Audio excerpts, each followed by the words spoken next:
जय हिंद साथियों। आज हम चर्चा करने वाले हैं जो कर्नाटक में के उडुपी में जो ये हिजाब वाला मामला है वो कैसे उठा, और ये जो मामला है वो हाई कोर्ट से लेकर इंटरनेशनल लेवल तक ये मामला पहुंच चुका है। और आप जानते हैं जब कोई भी बात इंटरनेशनल लेवल पे जाती है तो कितना इफेक्ट पड़ता है। वहाँ के लोग इंडिया के बारे में क्या सोचते हैं, वहाँ के जो बिजनेसमैन है वो इंडिया के बारे में क्या सोचते हैं, ये आप जानते होंगे। और हम चर्चा करेंगे कि आखिर कर्नाटक सरकार ने हिजाब पे कैसे बैन लगाया, वो क्या नियम है जो कर्नाटक सरकार ने लगाया और कहा कि ये हिजाब हम स्कूल में बैन कर रहे हैं, या कोई भी किसी धर्म का हो वो अपना जो भी वो धर्म है वो स्कूल या कॉलेज के बाहर रखे। किस नियम पे उन्होंने लगाया, ये उस नियम की हम चर्चा करेंगे। और ये जो रिलीजन ऑफ फ्रीडम है, फ्रीडम ऑफ रिलीजन है, इसके बारे में हमारे आर्टिकल में क्या कहा गया है, क्या नियम है, वो भी हम चर्चा करेंगे। तो सबसे पहले हम चर्चा करते हैं कि आखिर ये जो मामला है वो कहाँ से उठा, और इतना बड़ा मामला इस समय बन गया है कि देश में हर राजनेता इस पे पॉलिटिक्स खेल रहा है, दबा के एकदम दबा के पॉलिटिक्स खेल रहा है। तो सबसे पहले ये मामला उठता है कर्नाटक के एक उडुपी क्षेत्र है वहाँ के इंटर कॉलेज से।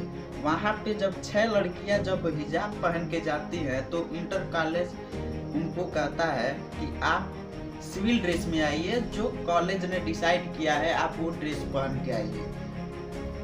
जब लड़कियां पूछती हैं कि जो हमने हिजाब पहना है उसमें क्या खराबी है, तो उन्होंने कहा कि ये हमारा सिविल ड्रेस नहीं है, आप जब सिविल ड्रेस पहन के आएंगे तभी हम आपको एंट्री दे सकते हैं। यहाँ से ये मामला उठा और उठते उठते उठते उठते कब इंटरनेशनल लेवल तक पहुँच गया किसी को पता ही नहीं चला। जब तो कर्नाटक सरकार है वो हिजाब पे आखिर किस बेसिस पे बैन लगाया, ये जान लीजिए। कर्नाटक सरकार ने हिजाब पे ऐसे बैन लगाया कि कर्नाटक एजुकेशन एक्ट 1983 के सेक्शन 133 क्लॉज 2 में ये लिखा गया है कि कोई भी कॉलेज उसको हक है अपना सिविल ड्रेस चूज करने का, और वो सिविल ड्रेस उस स्टूडेंट को पहनना पड़ेगा। इसके हिसाब से कर्नाटक सरकार ने हिजाब पे बैन लगा दिया। उन्होंने कहा कि हिजाब बैन है, आप कॉलेज या स्कूल में आप हिजाब नहीं पहन सकती हैं। अब हम चर्चा करेंगे कि आखिर हमारे संविधान में ऐसा क्या नियम है भाई। हमारे जो संविधान है, हमारा जो कॉन्स्टिट्यूशन है, उस पर ऐसा क्या नियम है कि हमको फ्रीडम ऑफ रिलीजन होते हुए भी हम स्कूल या कॉलेज में हिजाब पहन के नहीं जा सकते।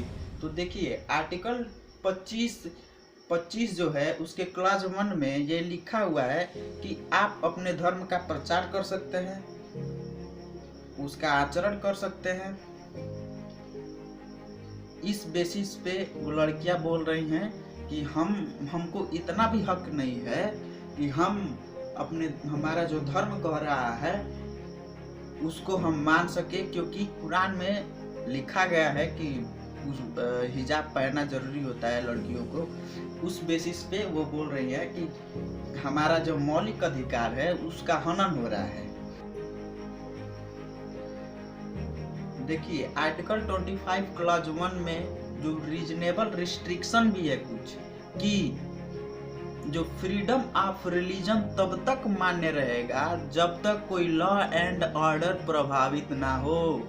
अगर कोई कानून व्यवस्था में कुछ भी होता है, ऐसी कुछ गड़बड़ी होती है, तो उसको गवर्नमेंट डिसाइड करेगी कि क्या करना है।